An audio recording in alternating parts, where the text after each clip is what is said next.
Hi friends, welcome to Nisha's Food Hut Tamil. இன்னைக்கு நம்ம பார்க்க போற எல்லா டிப்ஸும் ட்ரிக்ஸும் பாத்தீங்கன்னா அவ்வளவு இன்ட்ரஸ்டிங்கா இருக்க போகுதுங்க. வீட்டுக்கானது வாங்க பார்க்கலாம். இப்போ பாத்தீங்கன்னா எங்க வீட்டு சிங்க் பாத்திரம் கழுவி எடுத்தாச்சு. பாத்திரம் கழுவினதுக்கு அப்புறம் பாருங்க அதுல பேலன்ஸ் இருக்கிற டர்ட். இப்போ நம்ம பண்ண போறது சிங்க் க்ளீனிங் தாங்க. அதுக்கு நம்ம யூஸ் பண்ற ஸ்க்ரப்பர்ல நம்ம டெய்லி யூஸ் பண்ற டூத் பேஸ்ட் தான் வச்சிருக்கேன். இப்போ நான் சிங்கை எல்லா சைடும் எங்கெல்லாம் நம்மளுக்கு தண்ணி அப்படியே நிற்குமோ அந்த சைடு மெயினாக நல்லா நம்ம தேய்ச்சி எடுத்துக்க போகிறோங்க. இப்படி செய்கிறதுனால தண்ணி நின்று காஞ்சி போன தடமோ இல்லை உப்பு கரை படிஞ்சு அந்த வெள்ளையாக நிற்கிற அந்த ஒரு இம்ப்ரெஷனோ இருக்காது. அதே மாதிரி நம்மளுக்கு சிங்க் அடைக்கிறது ப்ராப்ளம் இருக்கவே இருக்காது. ஏன்னா நம்ம யூஸ் பண்ணுறது டூத் பேஸ்ட்டுங்கிறதுனால முக்கியமாக சிங்கோட அந்த ஓட்டை சைடில் கண்டிப்பாக நம்ம க்ளீன் பண்ணியே ஆகணும். அதே மாதிரி நம்மளுக்கு ஃபில்டர் பண்ணி கொடுக்குற அந்த பிளேட்டை முன்பக்கமும் பின்பக்கமும் நல்லா நம்ம தேய்ச்சி எடுத்து கண்டிப்பாக க்ளீன் பண்ணால் நம்மளுக்கு சிங்க் அடைக்கிற ப்ராப்ளமும் வராதுங்க. இப்போ பார்த்திங்கன்னா நான் நல்லா சிங்கை தேய்ச்சி எடுத்தாச்சு. இப்போ சிங்க் டேப் வாட்டர் வச்சு எல்லா சைடும் தேய்ச்சி விட்ட சைடு எல்லாமே நான் நல்லா கழுவி எடுத்துட போகிறேன். இதில் நம்மளுக்கு 2 பெனிஃபிட் இருக்குங்க. ஒன்று பார்த்திங்கன்னா நம்ம சிங்கோட அந்த கிளென்லினஸ் பார்த்திங்கன்னா புதுசு போலையே இருக்கும். அதே போல் நம்மளுக்கு சிங்க் அடைக்கிறது அடைக்கவே அடைக்காது டூத் பேஸ்ட்டில் க்ளீன் பண்ணுறதுனால.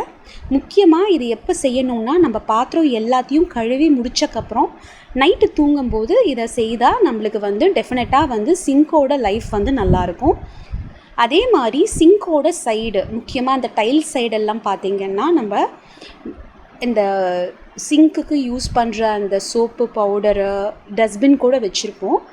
அந்த சைடையும் பார்த்திங்கன்னா கண்டிப்பாக நம்ம டூத் பேஸ்ட் போட்டு தேய்ச்சி எடுத்தால் அங்கேருந்து வர்ற ஒரு மாதிரியான பேட் ஸ்மெல்லாக இருக்கட்டும், அந்த கரை நின்னதுக்கான இம்ப்ரெஷனாக இருக்கட்டும், எல்லாமே போயிடும்.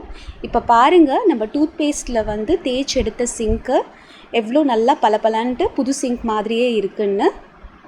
இப்போ நம்ம சைட்ஸ்க்கு பார்த்துக்கலாம். டேப் இருக்க சைடில் தான் நான் இந்த சிங்க்குக்கான லிக்விடு எல்லாமே வச்சுருப்பேன். டஸ்ட்பின்னும் பக்கத்துலேயே சின்னதாக ஒன்று வச்சுருப்பேன்.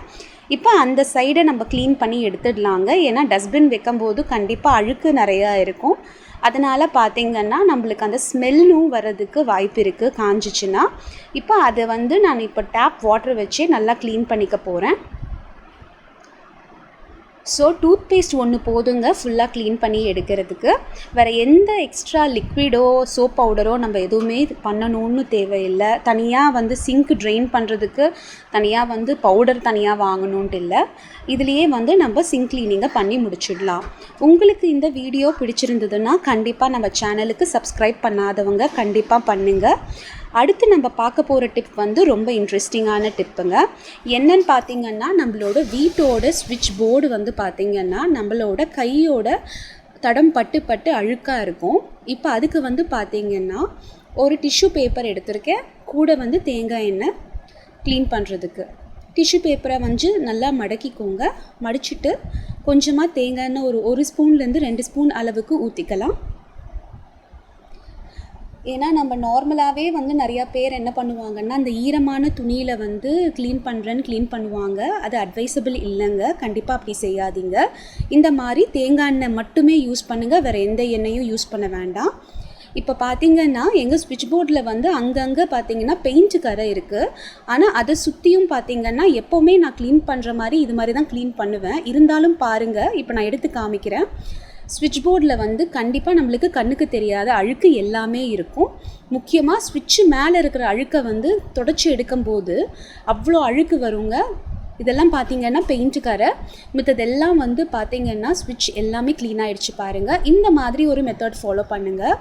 உங்களோட வீட்டு ஸ்விட்ச் பாக்ஸ் டர்ட்டியாக இருந்ததுன்னா அரிசி மாவு, கோதுமை மாவு, மைதா மாவு இதெல்லாம் பார்த்திங்கன்னா நம்ம மளிகை சாமானில் வாங்கி ஸ்டோர் பண்ணி வைக்கிறது ஒரு பல்காக தான் வாங்கி வைப்போங்க. அது ஒரு ரொம்ப நாள் ஆகிட்டு நம்ம யூஸ் பண்ணாமல் இருந்தோன்னா அதில் வண்டு பூச்சி எல்லாம் வரும். அது வராமல் இருக்கிறதுக்கு பார்த்திங்கன்னா நான் 1 ஸ்பூன் நார்மல் டேபிள் சால்ட் எடுத்திருக்கேங்க. அதை இப்போ இந்த அரிசி மாவில் நான் போட்டு ஸ்டோர் பண்ணி வைக்க போகிறேன்.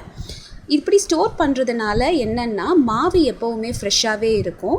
அதே போல் நம்மளுக்கு வண்டு பூச்சி வர்றதுக்கு வாய்ப்பே கிடையாதுங்க. இது எத்தனை நாளைக்கு வேணாமும் நம்ம ஸ்டோர் பண்ணி அப்படியே ஃப்ரெஷ்ஷாக யூஸ் பண்ணலாம். கண்டிப்பாக இந்த டிப்பை ட்ரை பண்ணி பாருங்கள். ஒருவேளை எனக்கு உப்பு கணக்கு விருப்பம் இல்லை அப்படின்னு நீங்கள் நினச்சிங்கன்னா கண்டிப்பாக என்ன பண்ணுங்கள், ஒரு சின்ன கிண்ணம் நம்ம எந்த பாக்ஸில் ஸ்டோர் பண்ணுறோமோ அந்த பாக்ஸுக்கு அளவான கிண்ணத்தை தேர்ந்தெடுத்து அதில் உப்பு கொட்டி மூடி வச்சு இந்த மாதிரி ஸ்டோர் பண்ணுங்கள். டெஃபினட்டாக அந்த ஒரு மளிகை பொருள் கண்டிப்பாக ஃப்ரெஷ்ஷாகவே இருக்கும். கண்டிப்பாக ட்ரை பண்ணி பார்த்துட்டு உங்களோட கமெண்ட்ஸை நம்மளோட சேனலோட கமெண்ட் செக்ஷனில் பதிவு பண்ணுங்கள்.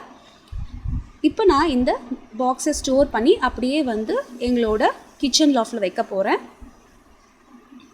அடுத்து நம்ம பார்க்க போகிறது அனைவருக்கும் ரொம்ப தேவையான டிப். இது வீட்டில் தேங்காய் நிறையா சேர்ந்து போயிருக்கும். அப்போ பார்த்திங்கன்னா ஒன்று நம்ம யூஸ் பண்ணும்போது நல்லாயிருக்கும், ஒன்று நல்லா இருக்காது. இப்போ அதுக்காக நிறைய பேர் என்ன செய்வாங்கன்னா அந்த தேங்காயோட குடுமையை பிச்சு எடுத்து வைப்பாங்க. இந்த குடுமையை பிக்கும்போது அந்த தேங்காயில் இருக்க அந்த 3 கண்ணிலிருந்து அந்த தேங்காய் தண்ணி லீக் ஆகி வெளியே போகிறதுக்கு வாய்ப்பு இருக்குது. இதனால் தேங்காய் சீக்கிரமாக ட்ரை ஆகிடும். இந்த மாதிரி ப்ராப்ளம் எல்லாம் சால்வ் பண்ணுறதுக்கு நம்ம என்ன பண்ணலான்னா, நம்ம டெய்லி யூஸ் பண்ணுற புழுங்கல் அரிசியை ஒரு கப்பில் எடுத்து வச்சுட்டு அந்த கப்பு பார்த்திங்கன்னா தேங்காய் நம்ம எல்லாத்தையுமே அடுக்கி வைக்கிறதுக்கு அளவாக வச்சுக்கோங்க.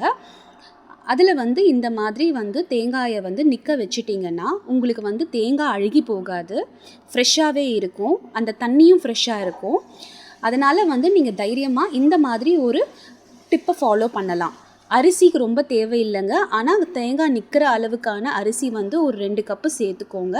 அதை நம்ம மாற்றணும்லாம் கிடையாது, அப்படியே இருக்கலாம். தேங்காவும் ரொம்ப நாளைக்கு மாதக்கணக்கில் நல்லா ஃப்ரெஷ்ஷாகவே வச்சுக்கலாம். கண்டிப்பாக ட்ரை பண்ணி பாருங்கள். ட்ரை பண்ணி பார்த்துட்டு உங்களோட ஃபீட்பேக்கை இந்த டிப்புக்கு கண்டிப்பாக நீங்கள் சொல்லுங்கள். நெக்ஸ்ட்டு நம்ம பார்க்க போகிற டிப் பார்த்திங்கன்னா ரொம்ப எல்லாருக்குமே தேவைப்படுற ஒரு டிப்பு. இப்போ எங்கள் வீட்டு பாத்ரூம் இது. இப்போ பார்த்திங்கன்னா எங்கள் வீட்டில் எப்போவுமே உப்பு தண்ணியாக இருக்கிறதுனால எங்களுக்கு இந்த டைல்ஸ் கரை பார்த்திங்கன்னா வெள்ளையாக படிஞ்சு போயிருக்கு. இப்போ நம்ம அதை எப்படி ஈஸியாக ரிமூவ் பண்ணலாங்கிறத பார்ப்போம். எந்த ஒரு எக்ஸ்ட்ரா பொருள் எதுவுமே இல்லாமல் வீட்டில் இருக்க ஒரே ஒரு பொருள் போதுங்க நம்ம க்ளீன் பண்ணுறதுக்கு. அது என்னென்னு பார்த்திங்கன்னா கோலப்பொடி. எவ்வளோ அதோட தடம் நிறைய தெரியுது பாருங்கள். இப்போ அந்த கோலப்பொடியை நம்ம எடுத்துக்கலாம். பாருங்கள், இந்த கோலப்பொடி நான் எடுத்திருக்கேன். இந்த கோலப்பொடி எப்போவுமே பார்த்திங்கன்னா நம்மளுக்கு நொரன்ட்டு தான் இருக்கும். இப்போ அந்த நரப்பு தான் நம்மளோட பாத்ரூமை மொத்தமாக க்ளீன் பண்ணி கொடுக்க போகுது. கரெக்டாக பார்த்திங்கன்னா ஒரு யூசேஜுக்கு சரியாக ஒரு 2லிருந்து 3 ஸ்பூன் அளவுக்கு. இப்போ எங்கள் பாத்ரூமுக்கு பார்த்திங்கன்னா சரியாக ஒரு 4 ஸ்பூன் அளவுக்கான கோலப்பொடியை நான் எடுத்திருக்கேன். இந்த மாதிரி நல்லா அதை ஸ்ப்ரெட் பண்ணிக்கோங்க. நல்லா தூவி விட்டுட்டு அதை அடுத்து நம்ம கொஞ்ச நேரம் ஊற விட்டுட்டு அப்புறம் க்ளீன் பண்ண போகிறோம். ஊற விடுறது ஒரு 5 நிமிஷம் போல் ஊற விட்டால் போதும்.